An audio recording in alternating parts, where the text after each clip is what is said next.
بڑے مشہور بزرگ ہیں، ایک جلیل القدر بزرگ ہیں جن کا نام ہے حضرت داؤد طائی رحمۃ اللہ علیہ۔ آپ امام اعظم ابو حنیفہ رحمۃ اللہ علیہ کے شاگرد ہیں، آپ اجلہ تلامذہ میں سے ہیں، اور لکھا ہے کتب کے اندر کہ حضرت امام محمد کو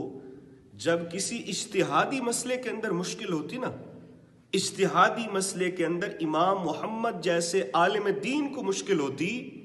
ایک امام کو جب مشکل ہوتی تو آپ حضرت داؤد طائی رحمۃ اللہ علیہ کی بارگاہ میں حاضر ہوتے اور اس مشکل اجتہادی مسئلے کا حال پوچھتے۔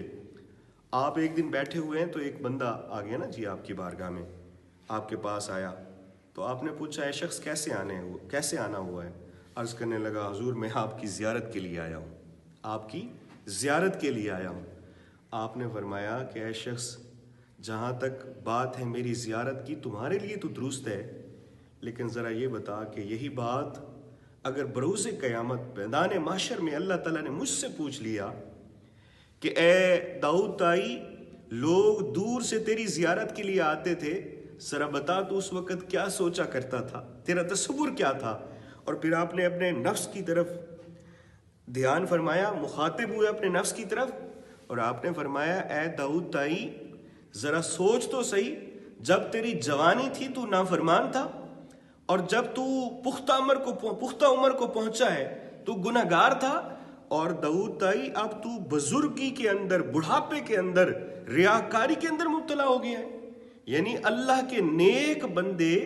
اس طرح اپنی اصلاح فرمایا کرتے تھے، اور آج ہمارے معاشرے کا حال دیکھیے جناب، ہم نے تو اپنے ساتھ دو دو تین تین تعریف بندے اپنی تعریف کے لیے رکھے ہوئے ہیں۔ پیر صاحب نے دو چار خلیفے رکھے ہوئے ہیں جو ان کی کرامات کو بیان کرتے ہیں، جو پیر صاحب کی صفات کو بیان کرتے ہیں، پیر صاحب کا متقی اور پرہیزگار ہونا لوگوں کو بتاتے ہیں۔ اور یہاں جناب سٹیجوں پہ لوگ بیٹھتے ہیں تو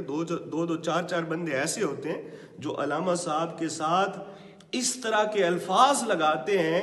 کہ جن کا معنی و مفہوم بھی سمجھ میں نہیں آتا۔ اللہ تعالیٰ ہم سب کو ریاکاری سے محفوظ فرمائے۔ یاد رکھیے ریاکاری کی تو نمازیں بھی رب کی بارگاہ میں قبول نہیں۔ حدیث پاک کے اندر آتا ہے جو ریاکاری والی نمازیں ہوں گی نا، اللہ تعالیٰ اس نمازی کے منہ کے اوپر دے مارے گا اور فرمائے گا کہ اے شخص